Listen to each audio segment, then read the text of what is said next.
Okay, good afternoon everybody and welcome. Thank you so much for being here. What a great turnout. Give yourself a round of applause for being here. There's a lot of energy in this room right now. We really appreciate you being here. I know we've got some of our football team here, a lot of our staff and other student athletes, so we'd like to welcome you to the Hawks Championship Center. And of course, we'd like to welcome the Rhule family. Thank you for being here. We're so appreciative of that. Today's a great day. Today's obviously a great day for our football program. It's great for our athletic department. I think it's great for our university, and it's really great for all of our alumni and the entire state of Nebraska. We have the privilege today of introducing the 31st coach in the history of Nebraska football, one of the best out there, in Mr. Matt Rhule.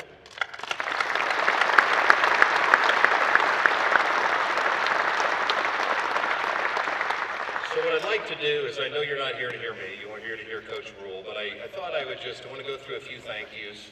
I want to walk you through a little bit on the process of how we got to where we are today. I want to talk a little bit about the vision that we have for the Husker football program, and finally, what those characteristics, key characteristics of our coaches that we were looking for that ultimately landed on Coach Rhule. First and foremost, I want to start by thanking Coach Mickey Joseph. And I'll tell you, Mickey Joseph and our staff and our players did an outstanding job. You know, many of you here recognize 9 games ago when we made a change, and Mickey Joseph was the head coach. Mickey did an outstanding job. I had a lot of respect for Coach Joseph prior to him becoming our interim coach. I have more respect for him now.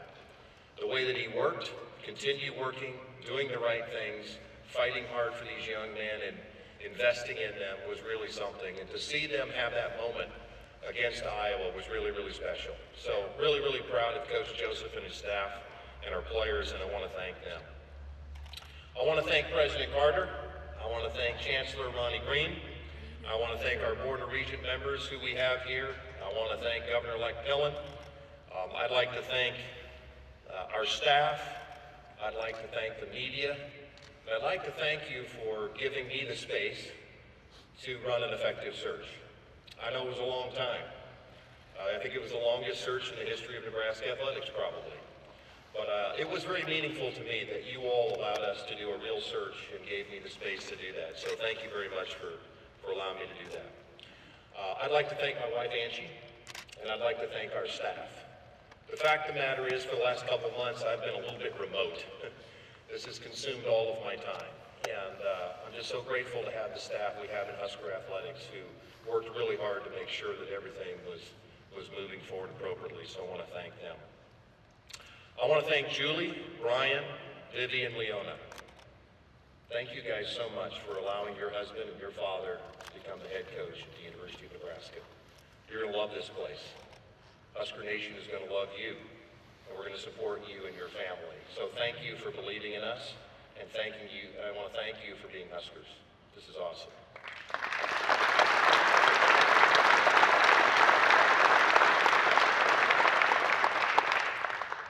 So I just want to tell you a little bit about the process. We talked to, and interview is the wrong word, but we interacted with 13 coaches as a result of this process, and some multiple times. As I told you a long time ago, we were going to dive into a real detail-oriented process, and we wanted to talk to a lot of people. And I really want to thank all of those folks who took the time to talk to us. I learned a lot in that process. Obviously, we're not going to be releasing the names of all the people that we had an opportunity to talk to. But I also want you to know that candidate 1A for me at the University of Nebraska was always Matt Rhule from the beginning. And so we're really glad that we ended at that point. I also want you to know that we tried to use all of the tools at our disposal possible. And one of the cool things you have now is analytics. And so we really were able to dive into a lot of analytics and some of the detail behind that. We were able to use a firm that helped us look at successful Big Ten programs, looked at all of these candidates and trying to match up. Obviously, analytics aren't the primary driver, but it's a tool. And so we tried to use all of our tools for our benefit. I just want to tell you a little bit about our vision. It's real simple to me. The University of Nebraska always has been and always will be the premier development program in the country.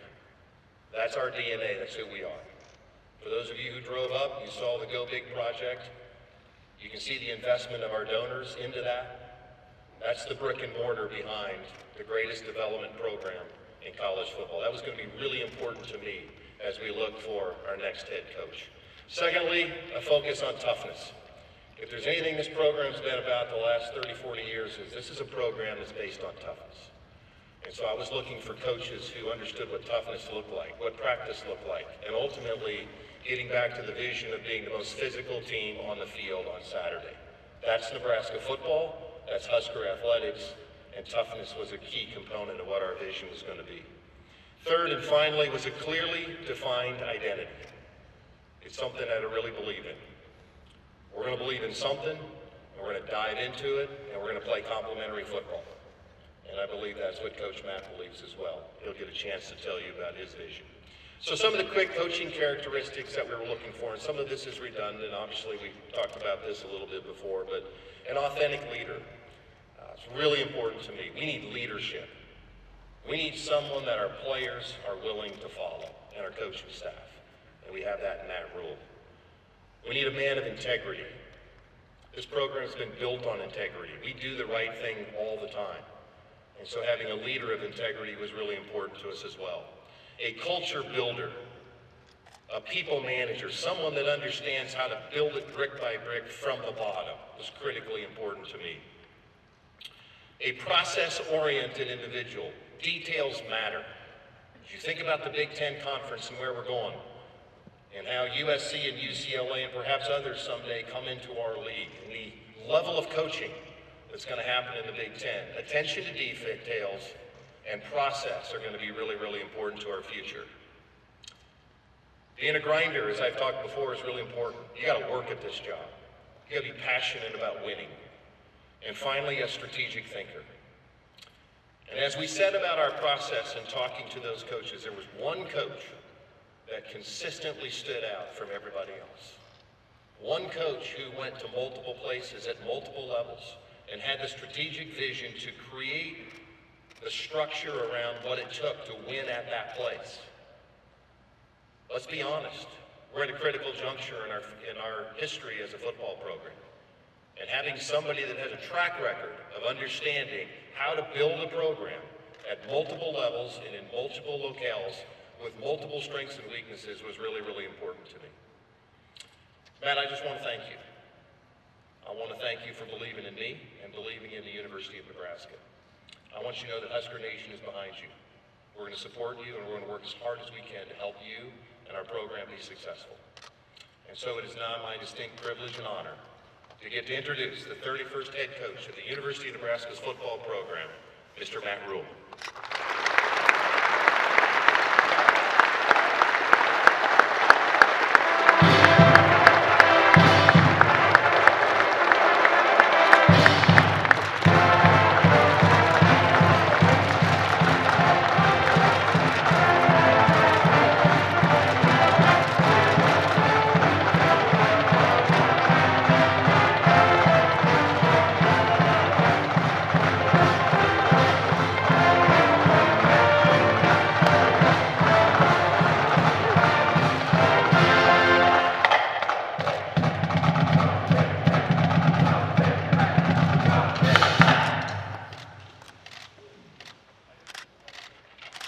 Thank you. It was 1983. I was 11 years old, die-hard Penn State fan. The year before, Penn State had won the national championship. Now, some people in this room might disagree with that. But for me, they had won the national championship, and my father, my dad's a teacher and minister, and we were living in New York City. Had a chance to go out and see the kickoff classic. I had a chance to talk to Coach Osborne. I relayed this story, and I was watching the Penn State Nittany Lions take on the Nebraska Cornhuskers, and on that day, Nebraska won 44-6. I can still remember walking back to the subway with tears in my eyes, wondering why Nebraska had to do that to us. Fast forward to 1994, and walked on at Penn State, and found a way to find some ways to get on the team and play, and we had an undefeated season in the Big Ten, beat Oregon 38-6, and Nebraska went out and played the University of Miami and beat them. Once again, there were tears in my eyes as we finished without a national championship, and Nebraska did. And then I think about last Saturday morning, and my wife, Trev talked about grinders. Just so everybody knows who my wife Julie is. My wife Julie woke up yesterday morning at 6 a.m., put 3 dogs, 3 kids in a Sprinter van, drove 12 hours back to Charlotte, got there at 11 o'clock, ironed the kids' clothes till 12:30, was up at 4, and she's here smiling. She's a grinder. She's the best. And University of Nebraska, that once brought tears to my eyes when I was 11, once brought tears to my eyes when I was in college, it brought tears to my wife's eyes. Because she's been telling me throughout this whole process, since the very first day that I got a phone call about a job and a university and different people have been coming at us, she has said, this place, these people, this is the right fit for us. This is the right fit for our family. So on behalf of my family, the most important thing in the world to me, my wife Julie, my son Bryant, my daughters Vivian and Leona, thanks for paying attention to me, guys.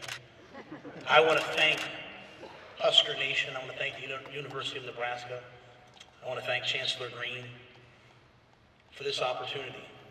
But I want you to understand that this wouldn't be possible if it weren't for President Ted Carter. This would not be possible if it was not for Trev Alberts.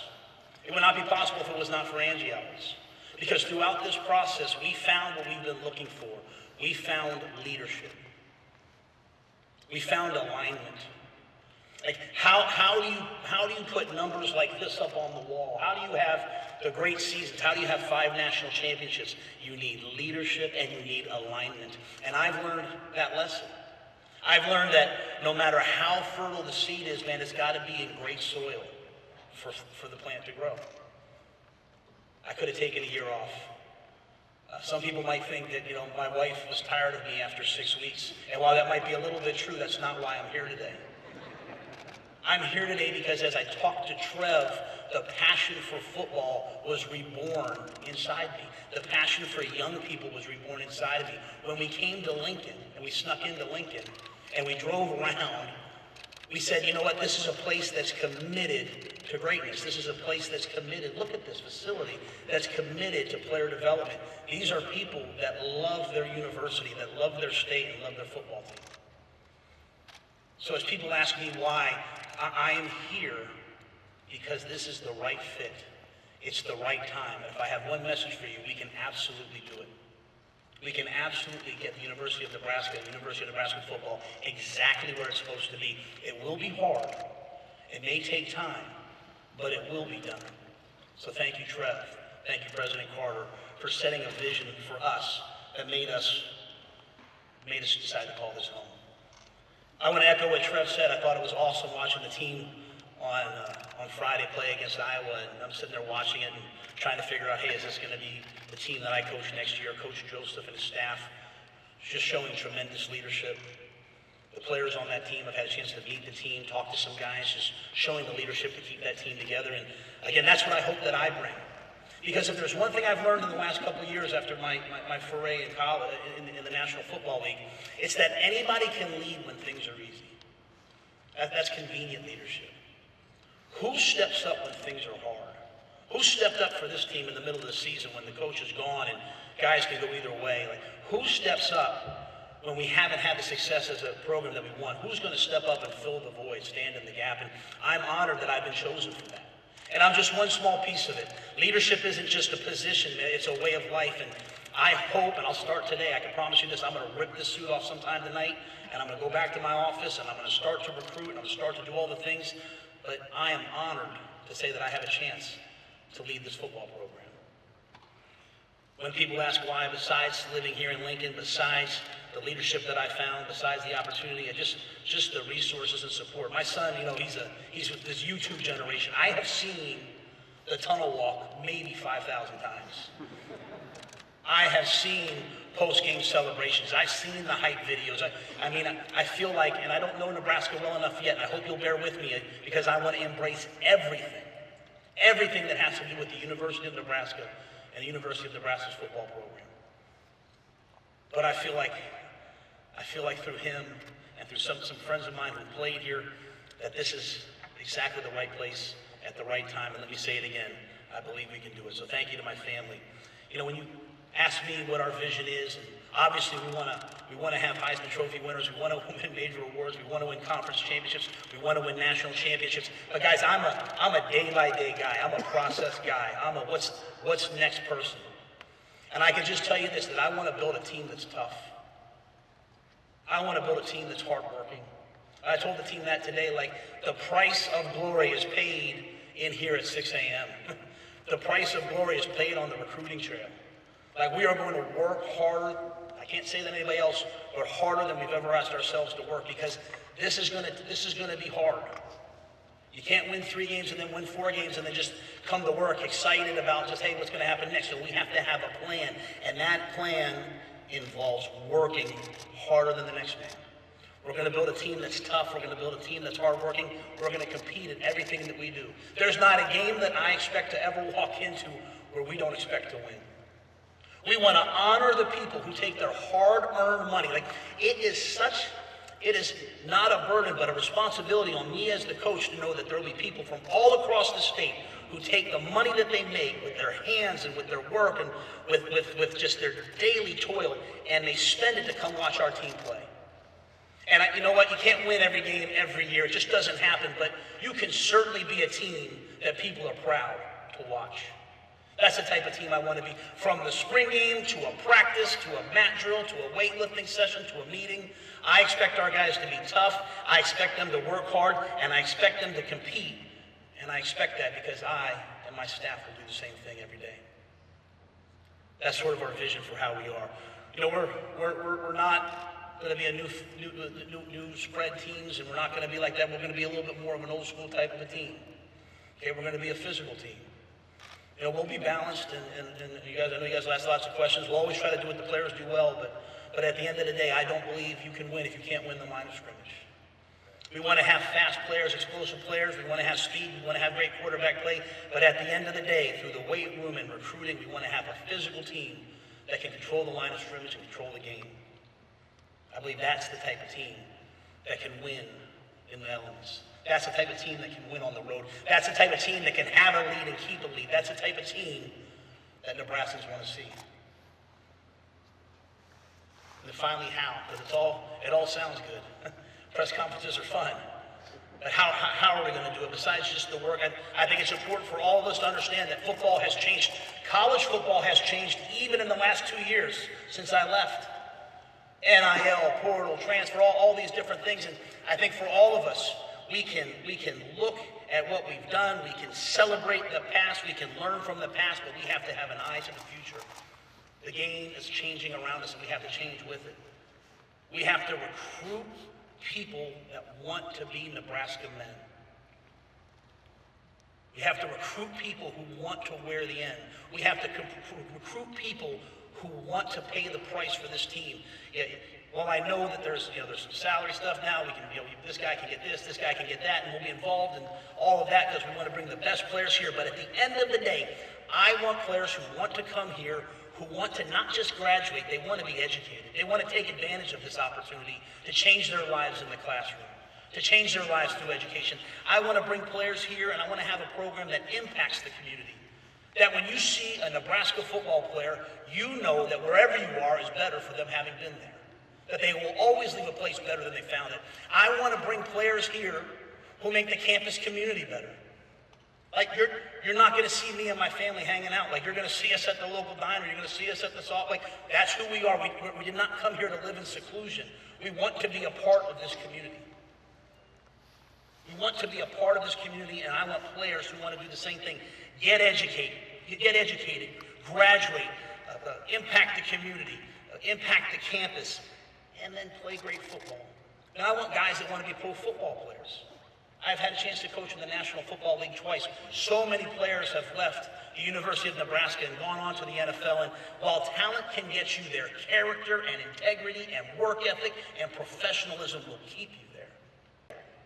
But if there's one great thing that came out of the day that I got the phone call that I was no longer the head coach of the Carolina Panthers, it was all of the players who played for me that are playing in the National Football League or who are going to medical school or going to business school who all said, you know what, Coach, my life is better for having been a part of the program. It's not about me, it's about all the people that touched them. So as we come here to the University of Nebraska, it is my intent to leave the university a better place for us having been here. It is my intent to make Nebraskans proud, but most importantly, for every player, walk-on or scholarship, young or old, for every player that comes to play for us, that comes to practice in these facilities and sit in these meeting rooms, I want them to look back someday and say, you know what?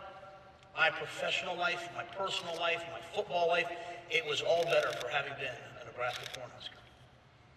I've gotten calls and texts from guys I know who played here, guys that I don't know who play here, and the pride and passion that they all feel for having been here and worn the jersey and been a Cornhusker, I want all the future generations to feel the same. So I will do my utmost best.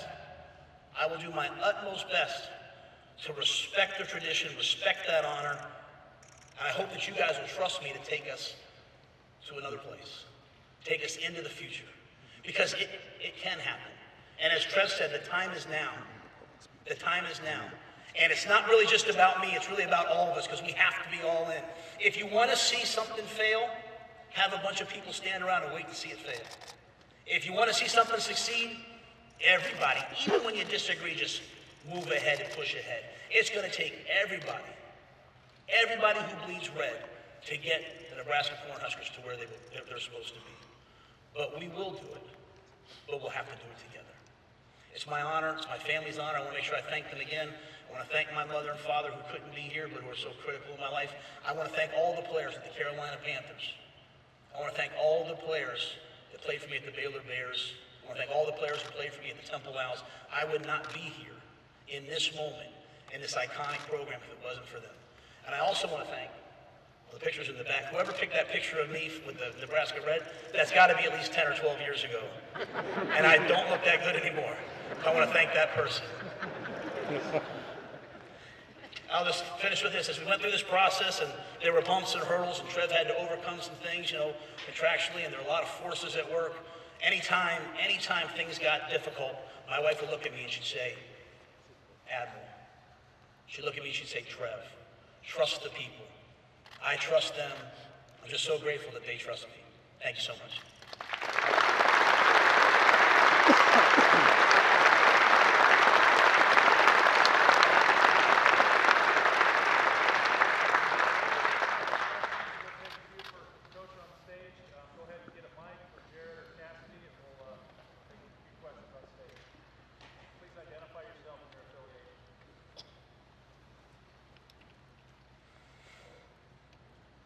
Steve Sipple, Husker Online. Welcome to Lincoln, Coach.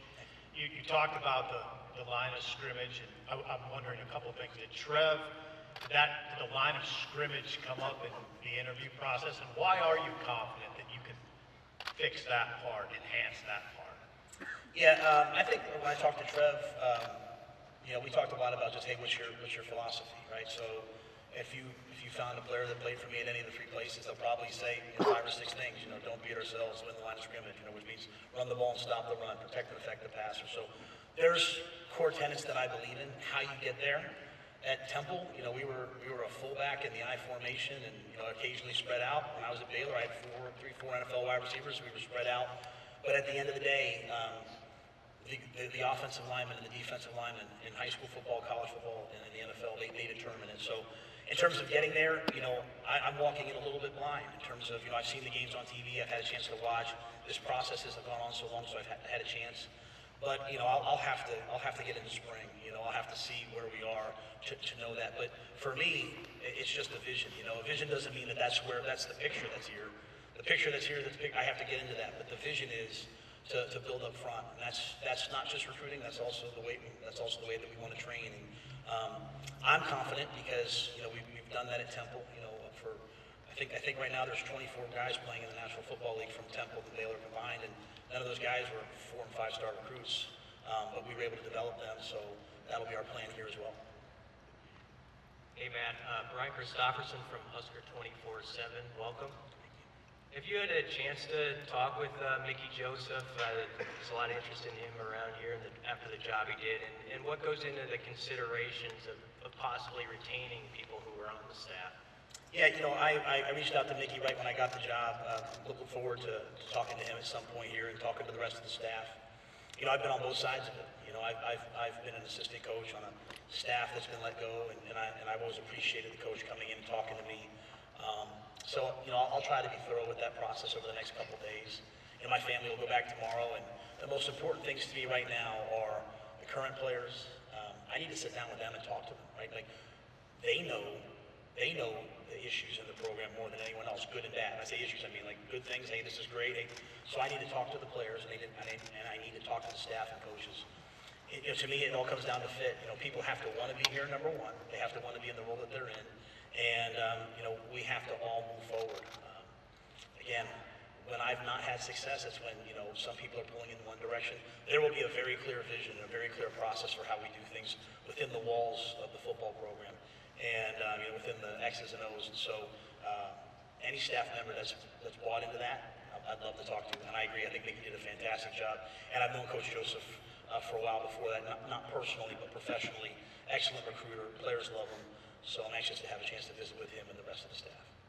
Hey, Coach, Sean Callahan with Husker Online. I'm just curious, how important is this first week? Obviously, to get the roster stuff figured out, but to learn the NIL, the transfer portal days, December 5th, you go on the road on Friday to start seeing recruits. These first 4 days in Lincoln, how big are they, just to kind of figure out where this is all going for you?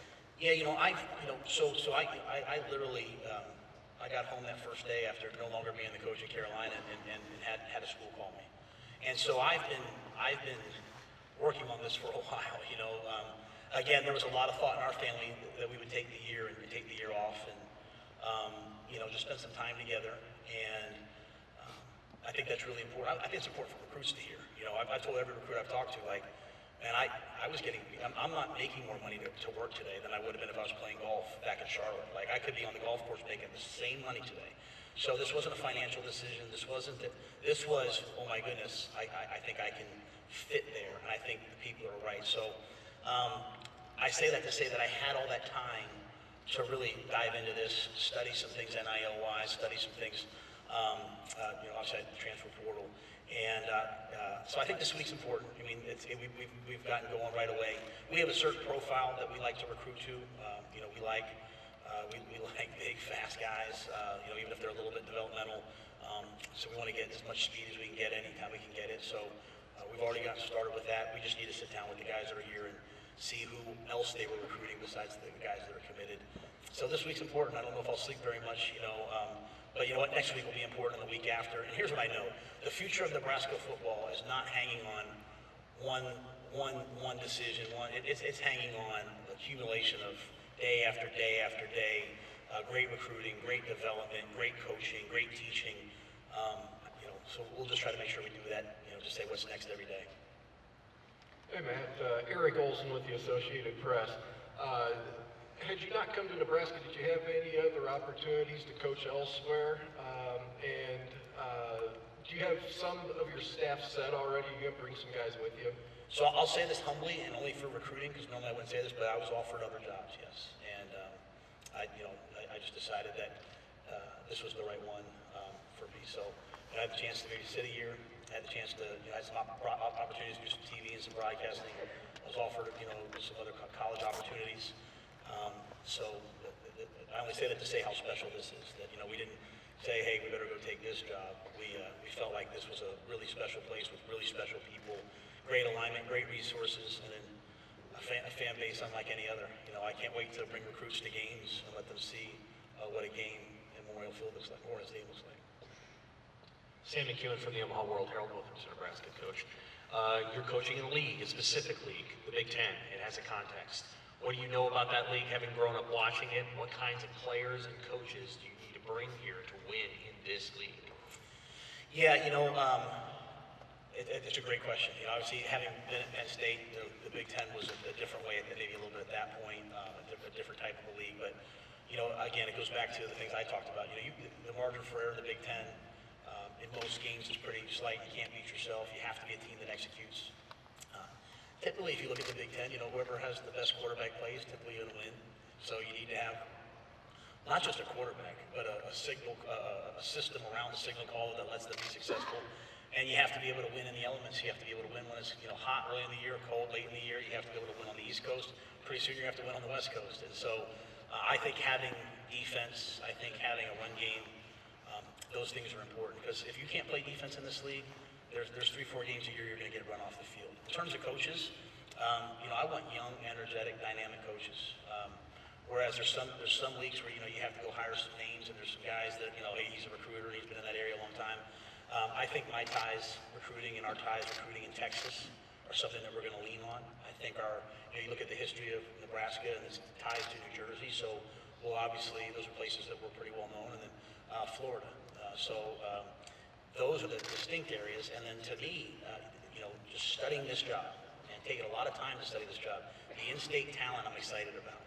And then you draw that 500-mile radius, making sure that we have the best, these might be I want to have the best summer camps, I want to have 2,000 to 3,000 kids a year coming to our camp, not just prospect camps. I want kids when they're 8, 9, 10. Everyone should have a chance to be a Husker for a day. And, that's how you find the players that go off and go to an FCS school. Like, I don't understand why I'm in the draft last year looking at first-round guys at FCS schools. Like, I want them here. I want to find those guys. And so finding coaches that are going to, I don't need celebrity coaches who are going to go see one school a day. I need coaches that are going to go and do it the old school way, go see 6, 7, 8, 9 schools a day, speak at a clinic, call recruits. So we're going to have a hardworking staff. In terms of, do I have some guys lined up? There's some guys I'd like to bring with me. I want to be respectful of the staff and talk to them as well. But, we need to be able to hit the ground running here soon. Hey, Matt. Joe Nugent, WOWT-TV. How you doing? Good to see you. Yeah, good to see you, too. Curious about the 2 rebuilds that you led at Temple and Baylor. Why do you think you were successful there? Why do you think you'll be successful here doing the same thing? And what do you think is a fair timeline for being successful? Yeah, I think the other 2 places it was really simple. We found the right people, found the right staff. Then we found players that we could develop, players that loved football that wanted to get developed. We took, Hassan Reddick, who was a walk-on, who had no scholarship offers, and I think he's one of the top sack guys in the NFL right now. So we practiced really competitively. We trained at a high level. We pushed the guys. We loved them. Nowadays, a lot of coaches I saw on the other side, a lot of coaches are afraid to coach their guys hard because they're afraid they'll transfer. I really feel like if a player knows that you care about them, if they really believe what I said earlier, that, I want your life to be better for having been here, not just because you're a good player, then you can coach guys hard. So I think the old school things of developing guys and pushing guys and wanting them to be better is what got us there at those places. And then we had great support. I won at Temple because, I had a great athletic director in Pat Kraft, Kevin Clark. I had a great president, Dr. Neil Theobald. And so when people were sort of saying, like, what's happening, they would calm the waters, and eventually we broke through. And then when I was at Baylor, I went to Baylor in an unprecedented time. I didn't know what I was walking into when I went to Baylor. But we were successful there because of Dr. Linda Livingstone, because of Mac Rose, because of Jeremiah Dickey. And, Mac Rose, our AD there, when things were kind of like, hey, why are we going 1-11? Calm the waters. And the players got better. People continue to buy in. And then everyone, as I said, was all in and pushing forward. Do I think we can do that here? I wouldn't be here if I didn't. I wouldn't be here if I didn't. I just can't say that enough. I would not be here if I did not believe, A, in the players that we can get here, B, the history of Nebraska and their belief in player development, both on and off the field. In terms of timelines, I learned at the last place, to be careful, I probably didn't want to give a timeline. I want to win tomorrow. I want to win right away. If expectations can sometimes run real, people get frustrated. I just know this: we're gonna work our tail off starting today, and we'll do it as fast as we can. Matt, welcome. Mitch Sherman, The Athletic. You mentioned Trev and Admiral Carter and your respect for them. Can you get into a bit when and how the interaction began with them and what your what that came back to, how strongly you feel about them and how it's grown through this process? Yeah, I'll defer the timeline to them just so I don't get on their bad side right off the bat, if I say anything wrong. But no, it's funny. I remember the first time I talked to Trev on the phone. My wife was kind of nearby. We were looking at I was like a little breakfast nook, and I was talking to him, and we were just talking about football, talk about the process, talk about player development, and just a conversation. And my wife, I looked over and she was kind of like, she's like, it's the first time I've seen you this happy in a long time. Like I've learned you can work really hard, but you don't have to be miserable, and developing players and being in an environment where everybody loves each other, like that really brought joy to me. And so, as I said, there were lots of hurdles. I wanted to make sure that this was the right place for my family. It's not just about me. Everyone will see me, they'll see me as like at Coach Matt Rhule on Twitter, like I'm dad first. And I don't want to bring my kids and move them every 3 years. I talked about it a little bit last week on NFL Network. Like it's my son who's a senior this year in high school coming up, who was the one who said, no, I want you to go to Nebraska. I want you to do this. He'll make whatever sacrifice. If I have to stay back there, Dad, I will. If I have to, whatever it takes. And so it was because everyone really, really, really trusted Trev and his vision. We loved meeting Angie. We could tell that this was a great family. And then, President Carter was at Navy when I was at Temple. So we had that crossover. And so played the championship game. So, at the end of the day, I always want people to kind of know what I'm going to bring. Know, hey, this is how I'm going to do it. This is the way that we're going to do it. And, President Carter having that history with me was really important to me as well. Coach Jake Bartecki, News Channel Nebraska. Welcome to Nebraska, welcome to Lincoln. Recently, you've gone from college, then a few years in the NFL, now back to college. After leading a team at the highest level, do you feel like you are better prepared to be a college coach now? Do you feel like it made you a better coach? 1,000%, I should say. It made me a better man, it made me a better person. When you're in the NFL, and very grateful to the Carolina Panthers, there's so many wonderful people in that organization. But when you're in the NFL, you're depending on a lot of different things. There's so many parts that have to come together, and so recognizing that and seeing that and being a part of that, I thought was great for me. Learning how to deal with challenges and adversity and all those things was really good for me as well. Dealing with the professional athlete was probably the best. Having a conversation with Amir Abdullah and then having a conversation with Christian McCaffrey, like two guys, same position, completely different people. And as I said to the team today, it really taught me, and Coach Coughlin tried to teach this to me, but I relearned things because I'm a little hard-headed at times. It's not coach-player, it's just people. We're just people, right? We all have different roles. I'm the coach here, but we're just people. And so I think that interaction with the players really, really taught me. And especially this year, I was on the hot seat from the end of last year to the middle of this year. And when you're a coach that's on the hot seat, do the players really have to listen to you? Do they really have to buy into you? And if I'm proud of anything, it's the relationships and the guys. It's the guys on that team that went out and won yesterday. It's the guys on that team that had my back throughout that process. The guys that called me since I got that job. And I think that shows me that I can come back to college, continue to push guys, have the same relationships. And the final piece is, we've always been known as a player development group. I know it's so much better now. Like, anybody can get you to the National Football League. I want to help guys get to the National Football League and stay there and have a second contract. And the way that you take notes, the way that you prepare, I thought I knew that and I always preached that, but I know it better now. And the final piece, because it's a great question, is I'm just so much mentally tougher. I mean, what I went through was hard, and it was hard on my family. But you know what? When things are hard in life, you either break or you just let it be a purifying fire that takes away the impurities and the ego and the anxiety and all those things. And so my family and I, man, we looked inward. We looked towards each other. We looked to our faith. We looked to the future. We stayed focused on the players. And so I come here now, not hardened by that, but steeled by it. I feel really, really strong, and I'm excited to get started with these players. I'm excited to get to the spring. Excited to build a team. Hey, Matt, Zach Carpenter, Inside Nebraska. I think you said in your opening statement that you met with the team this morning or this afternoon.